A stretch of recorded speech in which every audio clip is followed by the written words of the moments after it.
Bonjour tout le monde et bienvenue dans mon garage pour le guide de l'auto. Cette semaine, il sera question du Lincoln Navigator. On reviendra sur ce record mondial battu par les Ford Mustang qui se sont rassemblés à Québec, ceinturant le centre des foires. On parlera de Jaguar qui vit peut-être sur du temps emprunté et de nouvelles versions du Jeep Gladiator attendu pour 2025. Mais en attendant, réponse à la question de la semaine dernière, quel VUS et Nissan qui a été offert sur le marché canadien dans les années 2000 ne l'a jamais été sur le marché américain?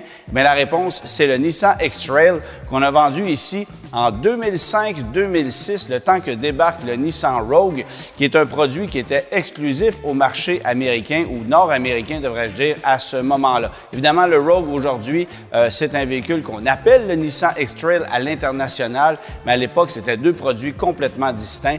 Le X-Trail était plus ou moins adapté aux besoins des acheteurs nord-américains, mais chez nous au Canada, on voulait avoir un rival du CR-V, du RAV4, c'était urgent. Alors, on a importé le Nissan X-Trail pour 2 années seulement sur le marché canadien uniquement, le temps bien sûr que débarque le Nissan Rogue, comme je l'ai mentionné un peu plus tôt. Retour maintenant sur ce gros événement qui a eu lieu la semaine dernière du côté de Québec, ou devrais-je dire de Trois-Rivières vers Québec, puisque se sont rassemblés pas moins de 1964 Ford Mustang à Trois-Rivières qui ont toutes pris le départ depuis la porte du Plessis pour se rendre au centre des foires de Québec dans un cortège qui était long de près de 75 km. Ça a causé bien sûr des bouchons de circulation, mais ça a fait triper énormément d'amateurs de Mustang qui se sont tous retrouvés en périphérie du centre des foires dans un immense stationnement où on pouvait voir des Mustangs à perte de vue. C'est un record mondial absolu, puisque c'est la Belgique qui détenait dans le passé le record du plus grand nombre de Ford Mustang rassemblés à un seul et même endroit. On avait un peu plus de 1300 Mustangs qui s'étaient retrouvés en Belgique et désormais, c'est le Canada qui détient le record avec 1964 Ford Mustang et ça excluait les Mustang Mach-E électriques qui n'étaient pas admissibles, selon les organisateurs, dans ce convoi qui a été, comme je le disais, très, très long. On a conduit depuis Trois-Rivières vers Québec, où se déroulait le Salon Autosport de Québec du 3 au 5 mai. Alors, un événement mémorable pour plusieurs propriétaires de Ford Mustang, pas seulement du Québec, mais de l'Ontario, des Maritimes et même de la France qui se sont déplacés pour l'événement. Alors, il y a beaucoup de gens qui vont se souvenir de cet événement-là. Et c'était bien sûr pour souligner le 60e anniversaire de la Ford Mustang. Ford qui lance d'ailleurs une édition 60e anniversaire de sa Mustang pour souligner cet anniversaire mémorable. Maintenant, un mot sur Jaguar qui, en 2023, vendait 1118 véhicules seulement au Canada tout entier. Alors, un chiffre symbolique pour une marque aussi prestigieuse et avec un passé aussi glorieux. C'est très décevant de la part de ce constructeur, de cette division du groupe JLR, devrait-on dire, puisque Jaguar est une marque littéralement sur son déclin. On dit vouloir sauver la marque en passant par l'électrification, mais les véhicules électriques se font énormément attendre. Et on sait que Jaguar a lancé le I-Pace il y a quelques années, mais c'est un produit qui est distribué au compte-gouttes sur le marché canadien, sur le marché américain. On n'en vend que très peu aujourd'hui, comme la quasi-totalité des modèles Jaguar, parce que des 1118 Jaguar vendus sur le marché canadien en 2023, 858 étaient des VUS F-Pace. Sinon, regardez bien les chiffres, la berline XF, 49 unités. Le E-Pace, qui est dans un segment de véhicules extrêmement populaire pourtant, alors 22 unités seulement. La F-Type, dont on sait qu'elle disparaît à la fin de l'année, 144 unités. Et 45 I-Pace seulement, on trouverait preneur sur le marché canadien en 2023. Alors aussi bien dire que la majorité des produits Jaguar sont sur le respirateur artificiel, qu'il ne reste essentiellement que le F-Pace comme produit viable pour l'entreprise. Et c'est un produit vieillissant dans un segment de véhicules où il y a énormément de compétition aussi. Alors, qu'adviendra-t-il de Jaguar? On ne sait pas parce que pour l'heure, on n'a aucune information sur des nouveautés qui pourraient éventuellement débarquer. Et tout ce qu'on se fait dire lorsqu'on pose la question, c'est qu'il faut patienter avant que n'arrivent éventuellement des modèles électriques. Mais on peut craindre effectivement quant à l'avenir de cette division, puisque vous le savez, c'est Land Rover qui, pour JLR, est le pain et le beurre de l'entreprise. Land Rover qui connaît énormément de succès, autant avec les Range Rover qu'avec les modèles Defender qui, eux aussi, connaissent beaucoup de succès, alors que chez Jaguar, on est carrément sur le respirateur artificiel. Alors ça, c'est franchement décevant.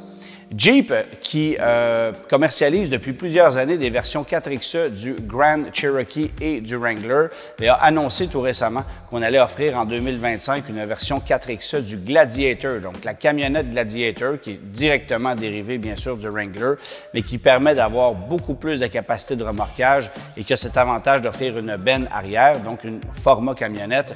Bien, désormais, on le proposera en version hybride rechargeable avec cette même mécanique qu'on propose dans le Jeep Wrangler, donc moteur 2 litres jumelé à une motorisation hybride.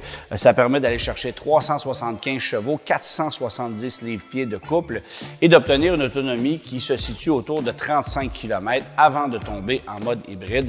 Alors, on proposera ça avec le Gladiator. On ne sait pas sous quelle version, sous quelle déclinaison. Et on n'a pas les chiffres exacts non plus de l'autonomie, mais on peut s'attendre à des chiffres qui se rapprochent énormément de ceux du Jeep Wrangler 4XE qui connaît énormément de succès chez nous.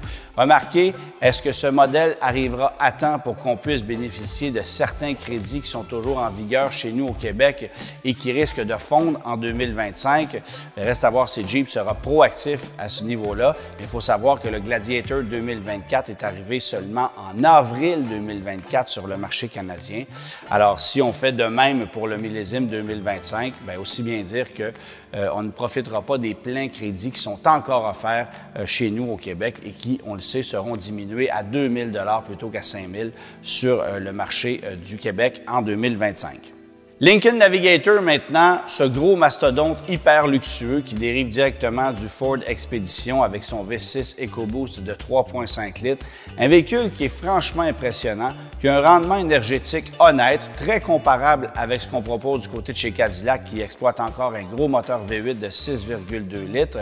Et c'est le premier véhicule de ce segment à avoir été lancé. C'est d'abord Lincoln qui avait eu l'idée en 1997 de lancer un gros VUS hyper luxueux et Cadillac a répliqué à la hâte en lançant l'Escalade en 99 en endimanchant essentiellement un Yukon de façon maladroite. Mais aujourd'hui, c'est Cadillac qui mène le bal et de très loin. On vend 4 fois plus de Cadillac Escalade que de Lincoln sur le marché canadien et presque 3 fois plus sur le marché américain. Alors, voici les chiffres.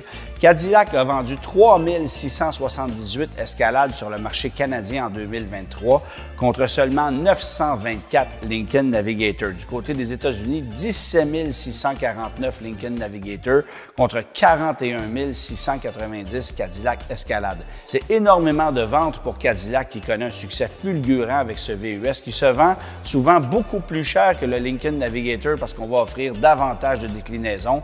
Chez Lincoln, chez nous au Canada, on a une version Reserve à empattement régulier ou à empattement allongé. Alors, le modèle qui est ici, c'est à empattement régulier. Valeur de 135 634 $ et ça inclut bien sûr la taxe de luxe de 5 939 $ qui s'applique sur tout véhicule vendu au-delà des 100 000 $. Un véhicule extrêmement confortable, mais je vous avoue que pour avoir conduit ce véhicule-là à la suite du Ford Expedition dans une version King Ranch, j'ai franchement préféré le Ford Expedition pour la gestion de la suspension, pour le confort des sièges. Ici, on a modifié les sièges pour les rendre soi-disant plus confortables, mais au final, le résultat n'est pas totalement réussi. Et à choisir, je préférerais de loin le Ford Expedition, qui, remarqué, lui non plus, n'était pas donné. Dans sa version King Ranch que j'ai pu conduire la semaine dernière, c'est un véhicule qui coûtait quand même 108 000 $. Alors là aussi, s'ajoute une petite taxe de luxe, évidemment moins élevée que celle qu'on a ici, parce que la valeur du véhicule est légèrement au-dessus des 129 000 $. Alors, on vient ajouter 5 939 $ de taxe de luxe sur ce véhicule-là. Pas surprenant que ce soit un véhicule qui soit sur son déclin au niveau de la popularité. Il n'a pas changé depuis quelques années et on s'attend d'ailleurs à ce qu'il y ait des changements d'importance pour 2025 parce qu'on a vu bien sûr circuler des camions mules qui laissent croire que le Navigator sera passablement modifié en 2025. Lincoln qui évidemment compte énormément sur ce produit-là pour aller chercher du profit parce que bien sûr ça demeure le véhicule le plus profitable chez Lincoln. On sait que Lincoln vient de lancer son nouveau Nautilus fabriqué du côté de la Chine. On sait que l'Aviator seront légèrement modifiés pour 2025 et que le Corsair, qui est le modèle d'entrée de gamme, bien, lui aussi se verra révisé d'ici quelques années. Un véhicule qui dérive du Ford Escape et donc forcément moins profitable que le Navigator, qui exploite sans surprise le châssis du Ford F-150. En terminant, question de la semaine, quels sont les véhicules Toyota commercialisés en 2024 à toujours offrir une boîte manuelle? Réponse la semaine prochaine.